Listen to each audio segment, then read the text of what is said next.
Welcome to Live Happy, Eat Dirty, a podcast full of quick and dirty health and diet ideas for real people, hosted by me, Kate Harrison. Keep listening for the latest weird and wonderful ideas and interviews from the worlds of psychology, nutrition and more. If you loathe detoxes and clean eating, but love evidence-based tips and eating well, you're in the right place. Because you can be slim without giving up cheese, you can be fit without ever trying a triathlon, and you can enjoy your life without having to be a saint. Ditch the guilt. A happy, dirty life is so much more fun. Here's today's show. Joining me today to talk about fermented foods and what they can do for you is Mendel from Loving Foods in Manchester. Welcome, Mendel. Hi, Kate. Nice to be with you today. You run a company that creates fermented foods, but before we go into what you do, I'd just love to know a little bit about your background and how you got into the food world and thinking about the connection between food and health. Yeah, well, for me, it started at around about 2006.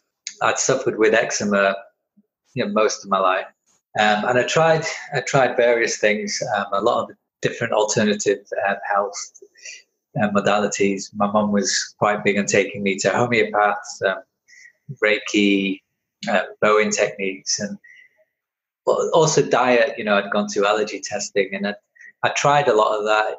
Even tried various different supplements. Certain things worked a bit, others didn't.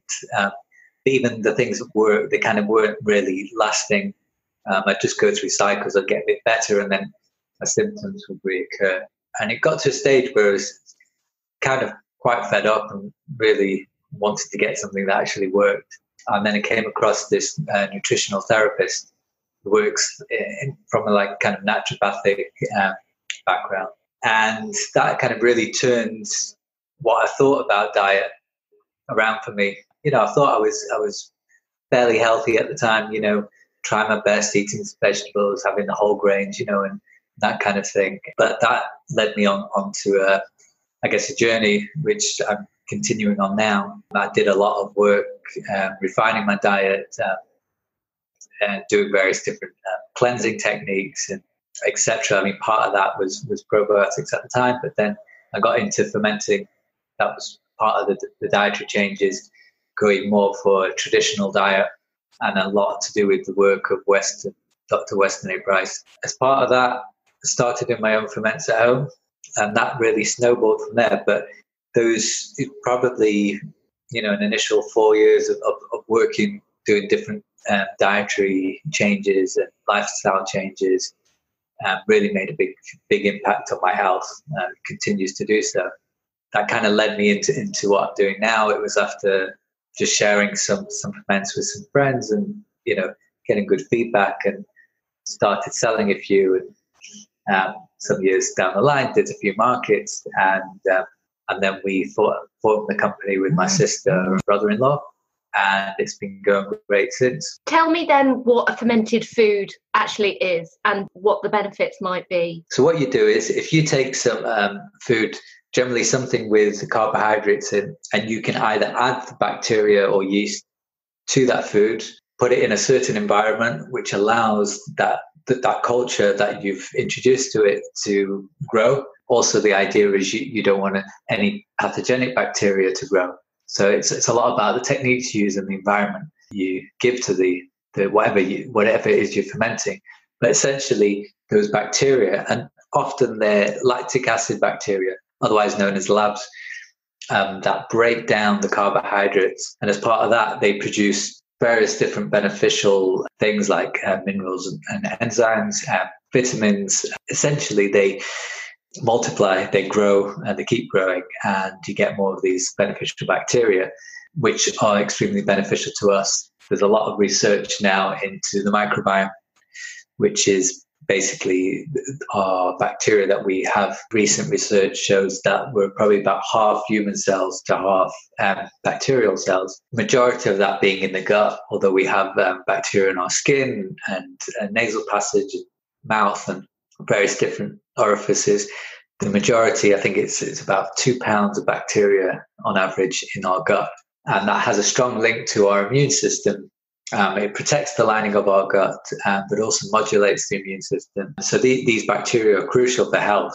Alongside a lot of the research that's been done recently, it's been shown that people who've taken antibiotics or done other things that have damaged their gut bacteria tend to suffer with their health, and they have various different health conditions that potentially people that haven't don't. So they've tested gut samples, basically fecal samples, and trying to figure out what bacteria people have. And so they've looked at healthy people, found that they have certain strains of bacteria, and then looked at various people that have diseases and found that they have other kind of bacteria, or basically missing the good bacteria, yet they have some negative or pathogenic bacteria growing. Hence the connection really with eczema that you were talking about, because eczema is one of a series of conditions that has obviously got an immune input into it. And is that when you started seeing improvements in eczema, when you started introducing more of those healthy bacteria into your system? Yeah, that's right. Eczema is considered an autoimmune condition, and it was. I mean, like I say, at the time, I was doing a lot of things. So I was also eliminating certain things from my diet that were obviously, causing me problems, but essentially introducing probiotics and fermented foods. At the time, I had a fermented kind of drink. It wasn't anything that we currently make. It was something from Australia, but I guess it's kind of similar to a kombucha, but it was fermented from grains, and it was quite powerful. Obviously had the right bacteria in there, so yeah. I know, I think people become nervous, are worried about this whole idea of being clean versus being dirty, which is partly why I came up with calling my book The Dirty Diet, because I wanted to get away from the idea that we have to be ultra hygienic and kind of throw the baby out with the bathwater. What about those bacteria? So is it safe to have fermented food? That's what I was talking about before, the whole science. And, this is a problem a lot of people encounter at home with fermenting. It's all about doing it right, because you could easily grow the bad bacteria, which we don't want to do. We want to grow the good bacteria. So it's very much about controlling the environment that you're fermenting in. So, for instance, first off, you want to make sure that everything's super clean so that you're not introducing any bad bacteria to begin with. Now, there are different types of fermentation. Some people introduce a culture, and again, it depends what you're doing. There's something called wild fermentation, where you don't introduce a culture per se, but for instance, if you take vegetables or fruits, they contain natural bacteria on them. So can you talk us through the process of fermenting a vegetable? So what you do, you start with your vegetables, and there can be, many different types, different combinations, but essentially I'd recommend organic, preferably, simply because you don't have the pesticides. So the bacteria that's naturally present on the skin or the outer of the vegetables, you kind of want that. And what you're trying to do is let those bacteria thrive and not allow any pathogenic bacteria to grow. So you want to cut up your vegetables, and it depends what you're doing. Let's just take a simple sauerkraut. So you will shred the cabbage, so it's quite fine. You then want to extract as much juice from the vegetables as you can, and you first start with adding salt. So again, this depends on the kind of ferment you're doing, the percentage of salt you would add. For a simple sauerkraut, it's usually about 1.5%. And the reason for the salt is because it inhibits the growth of any bacteria, and it also draws out moisture and juices from the vegetables. So you want to mix it with the salt and kind of pound down and squeeze it with your hands, or you can get these cabbage pounders. Release as much juice as you can, and then you pack it into a fermentation vessel. If it's at home, you're probably looking at like a kind of mason jar type thing. Something with a lid that will give you an airtight seal.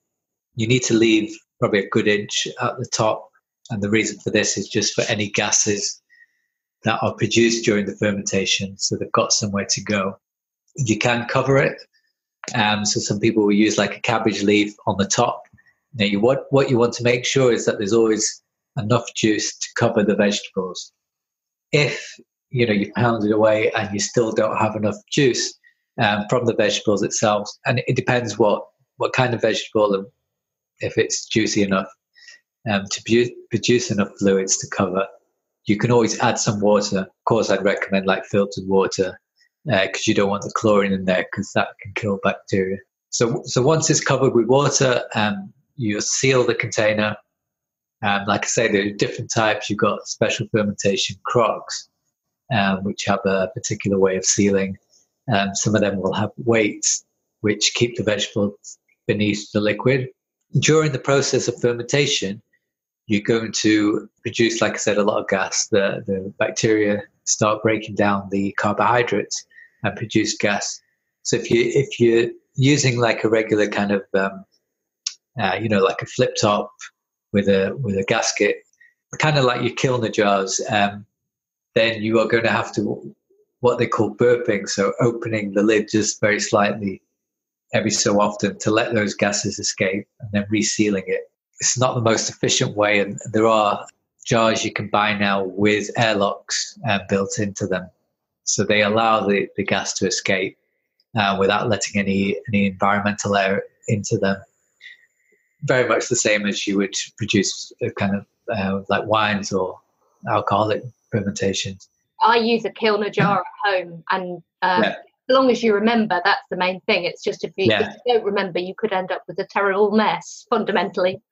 Exactly, yeah. And I've had that in the early days, where so much gas is being produced, and the pressure's quite extreme, and it's trying to push up a lid. And I've even had it where I've opened it, and it was a beetroot one, and it sprayed all over the ceiling. And so, yes, it's remembering, like maybe on a daily basis at some point, to just let off some of the gas.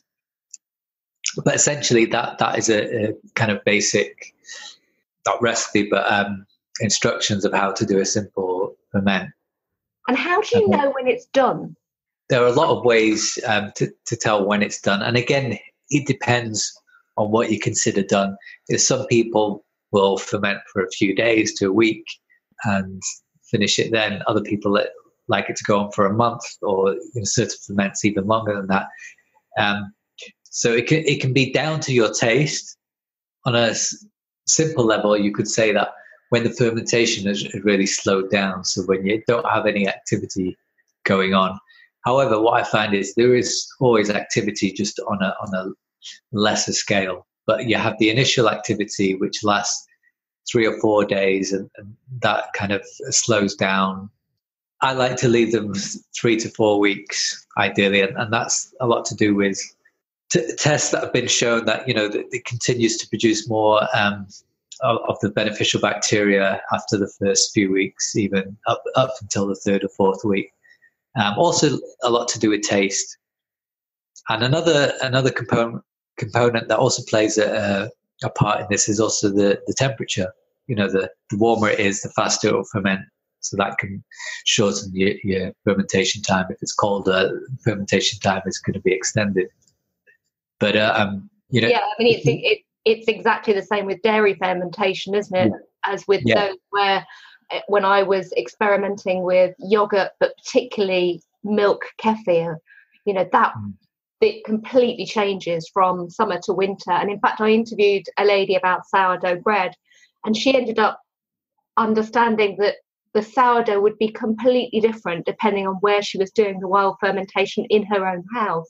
Yeah, exactly, because you'll have different kind of like environments, but microbial environments, like from one room to the next. And we found, like, doing a lot of fermentation, there's a lot of bacteria in the room that you don't see, but it's everywhere, and it does it gives all your products a certain kind of fingerprint, if you like.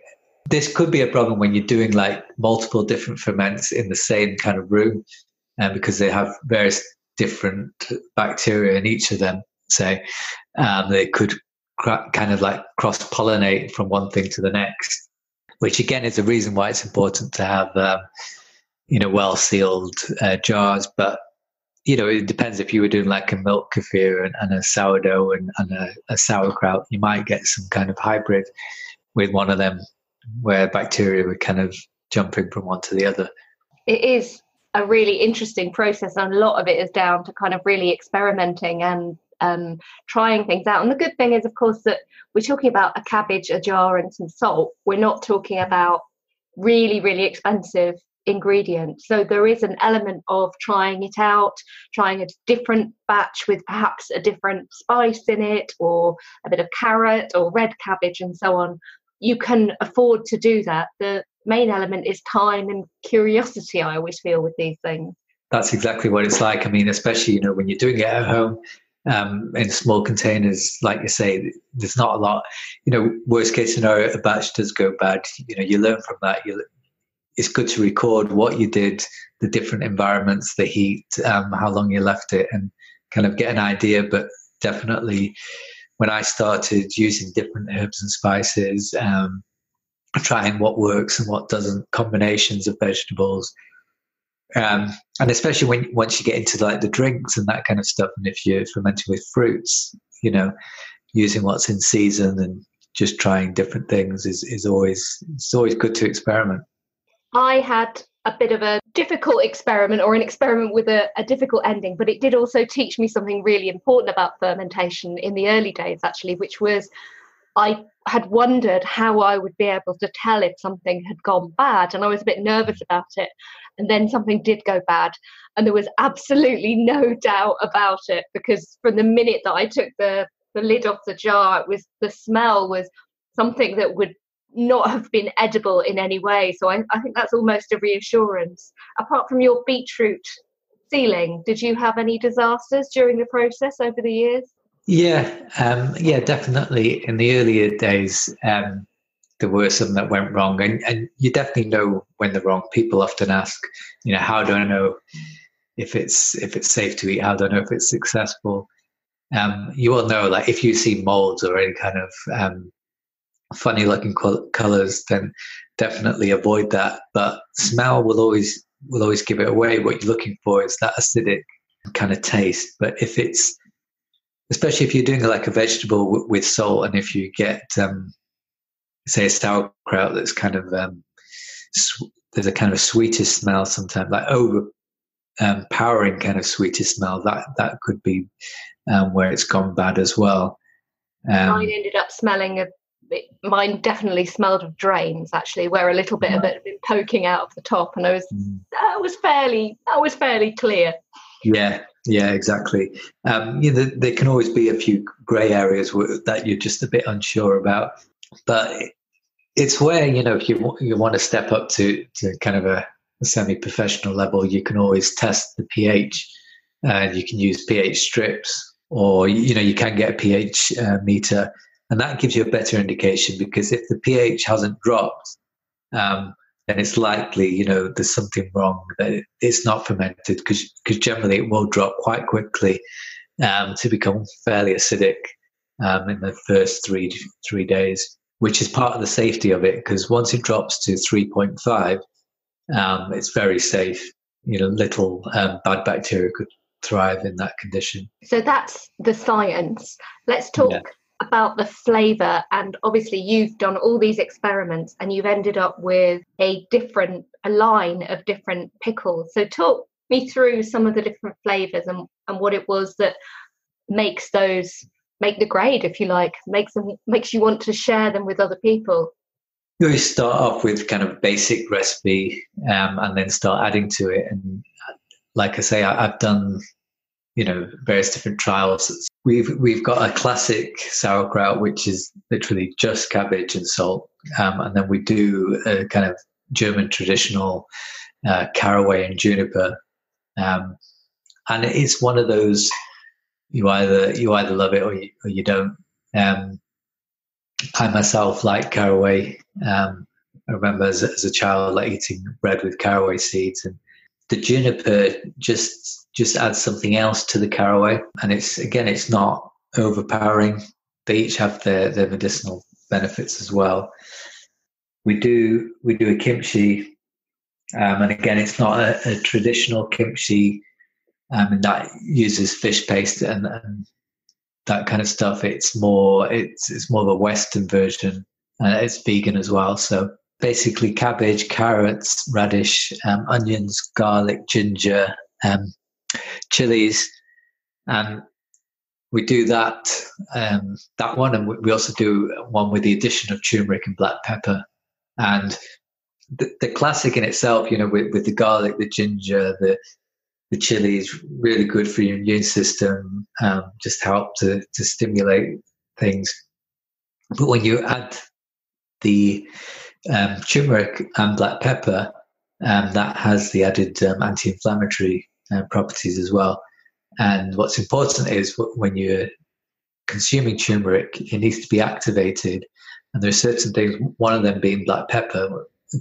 Part of the black pepper helps with the absorption of turmeric. So that's why we went for that. It's so interesting, isn't it, that when you look at the different traditional foods that people have eaten and the way that they have paired up flavors, and now when you can analyze them scientifically, you realize, as with the pairing of those two spices, how powerful they are. And it's the same with garlic and chili and so many other vegetables as well. They are having all these complementary things, and they taste brilliant together in addition. It's a great bonus, I think, if you love food. Yeah, that's right. If you look, Ayurvedic, like classical Indian traditional health, they value like turmeric and black pepper and various other herbs for their health benefits.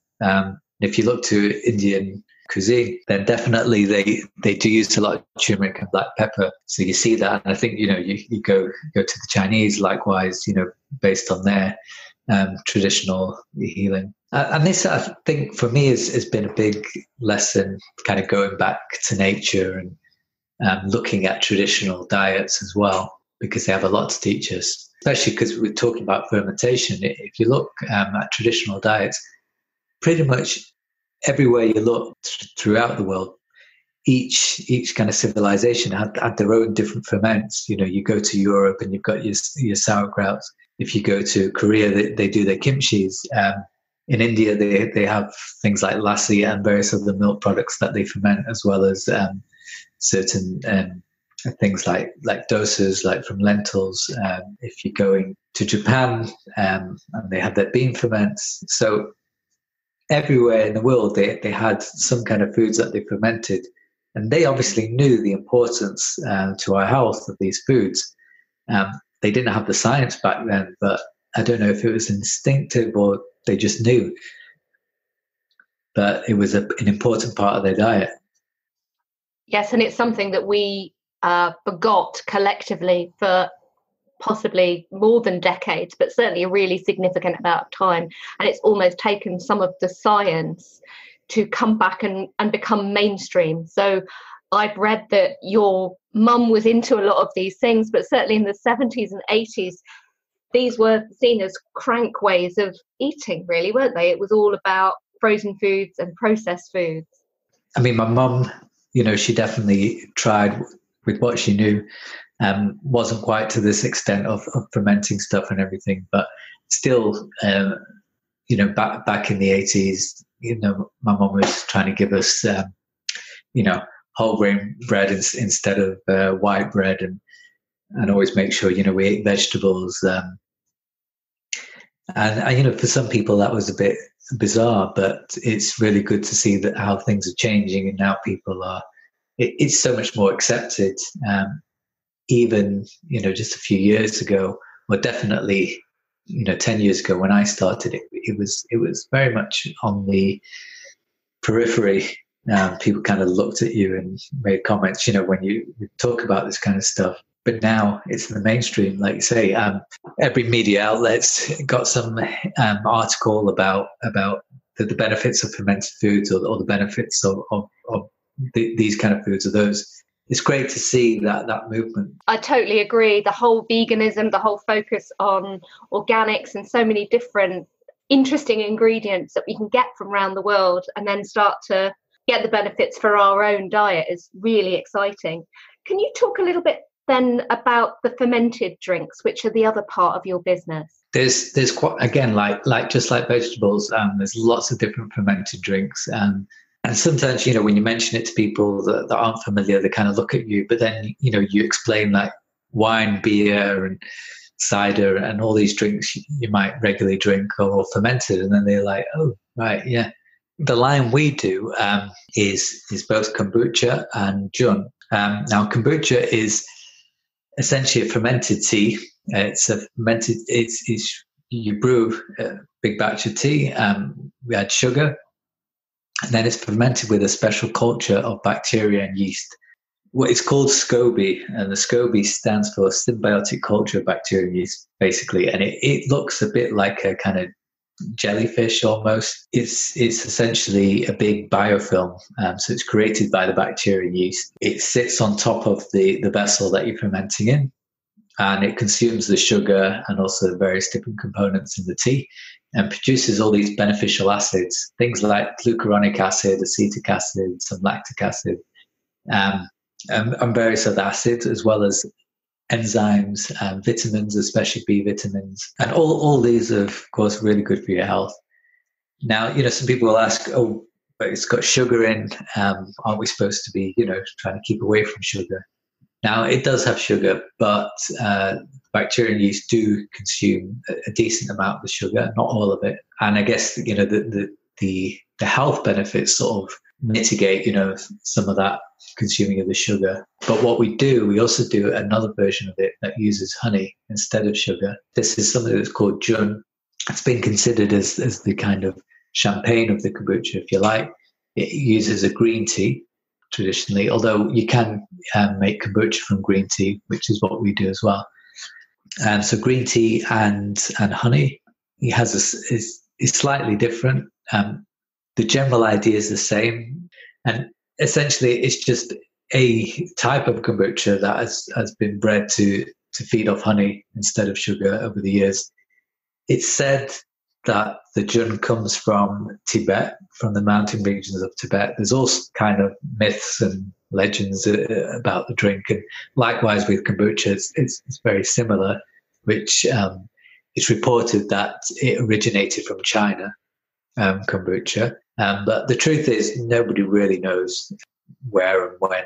But people have just passed down the culture over the generations and just keep on fermenting it.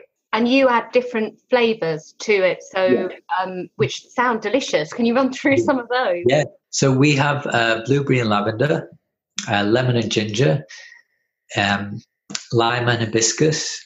And those are our three main ones that we have in both flavors. And then we also last year introduced a pink grapefruit, hibiscus and ginger, and a matcha and mint. Wow, they sound I'm really kind of appetizing drinks. They, again, I guess, tie into not just the fermentation movement, but also the desire that there is at the moment to have more interesting non-alcoholic or very low alcohol drinks. Exactly, yeah.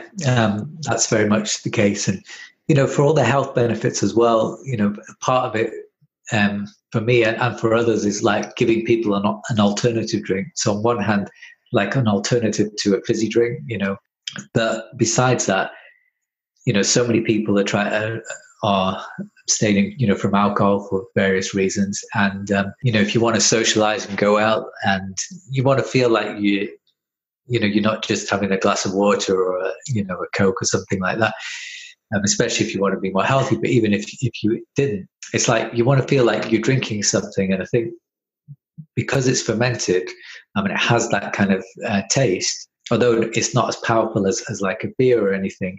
It still gives you the feeling that you're actually, having a drink rather than just a soft drink. Although, there are trace amounts of alcohol, but nothing substantial. You just feel like when you're drinking a kombucha that, you are almost like having a non-alcoholic beer, if you like.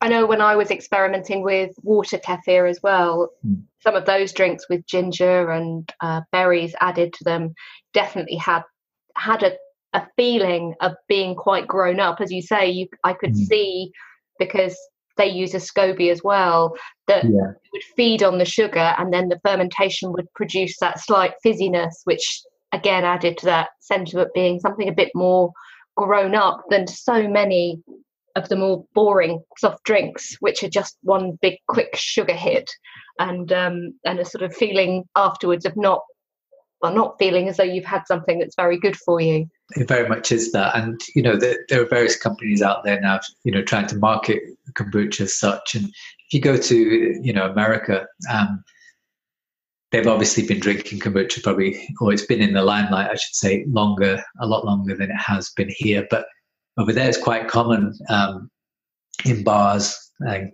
cafes and restaurants to serve kombucha, but also on tap. They'll serve kombucha on draft, and there's a few places popping up here in the UK now, and that's definitely something that we're trying to do as well. And we have this mobile bar that we take with us to events, so we actually serve kombucha on draft, and it's very successful. People really like it, and they, like you said, they like the fact that they're drinking something grown up, and it's not just a fizzy, sugary hit. And often surprised, people that haven't had kombucha before, they're expecting something, to taste really horrible, but they're really surprised when it actually tastes nice. Absolutely. What's been the reception generally then to the products that you're making, and what are your plans in the future? Feedback's been really good. Across the board, people are really happy with the products, and like I say, we get a lot of compliments. And I think sometimes you can easily do things at home that may not be as successful as you like, and some people have based their opinion maybe on fermented foods based on some of those examples that they've had, and it doesn't have to be that way, and can be very delicious and tasty. So, we're always really happy when people, come back and they tell us that they really like the product. As for our plans, we've just recently moved into bigger premises. So we're working at upscaling and just getting our products further afield. If people want to get hold of Loving Foods, then where is their best bet? Are you mainly confined to the Northwest at the moment? As far as shops are concerned, yes, we do sell online. We sell online on our website as well as Amazon. So you can go to lovingfoods.co.uk. And if someone is looking for fermented foods generally, especially the fermented vegetables and the drinks, have you got any advice on what to look out for and what to avoid? You always want to look for something that's naturally fermented, that's live, that hasn't been pasteurized. So I think, the biggest pitfall that people fall into is they'll buy something, it's just on the shelf, and they don't realize it's actually been pasteurized. So either sauerkrauts or kimchis that you buy in the supermarkets have generally been pasteurized. So always make sure it's in the fridge, and look, for the words live, unpasteurized on the label. Besides that, I think in glass is better. That's the personal preference of mine. Sometimes you get sold in plastic and bags. Also look and make sure that there's no preservatives in the ingredients, because there are some that add preservatives. And the thing about preservatives, they also kill the good bacteria to some extent. They're not just preserving them. So you want to look for something, like I say, 100% natural and raw, unpasteurized, and ideally organic as well. That's really useful. And most of the time you're going to find those kind of products in a health food shop or a really big supermarket. Yeah, exactly. Like, all your health food shops should have them, or like some of the bigger whole food shops. Final question. What's your favourite way to eat a vegetable pickle of yours? How would you normally serve it? I guess a favourite around here, like avocado, smashed avocado, with like a sauerkraut on like a sourdough bread if you eat bread, or alternative to bread, if you don't. But that's really nice with the avocado, just either the classic sauerkraut or maybe a flavored sauerkraut. For the kimchi, it goes nice with like a kind of stir fries or rice dishes. But I've even added it to salads at times. Add fermented foods to salads to kind of spice them up a bit. Yeah, for me, I think I can't beat a cheese toastie with a bit of kimchi. Right. I'm not a vegan, I'm a vegetarian, but I do really love that combination of the slight blandness, I guess, which you're getting in the avocado as well, of the cheese, and the meltiness, and then the really delicious texture and the tang of a good sauerkraut or a kimchi, which is making me quite hungry, actually, thinking So I have got a very nice jar of kimchi in the fridge at the moment. So I think it's time to wrap the interview up. Thanks so much, Mendel, for chatting us through your process and lots of really great tips there. It's been great to talk about fermented foods. That's it for today's Live Happy, Eat Dirty. For free tools and tips to help you live a gloriously imperfect way of life, go to thedirty-diet.com or find us on Facebook /The Dirty Diet. You can also tweet me at Kate Writes Books. And do have a happy and dirty day.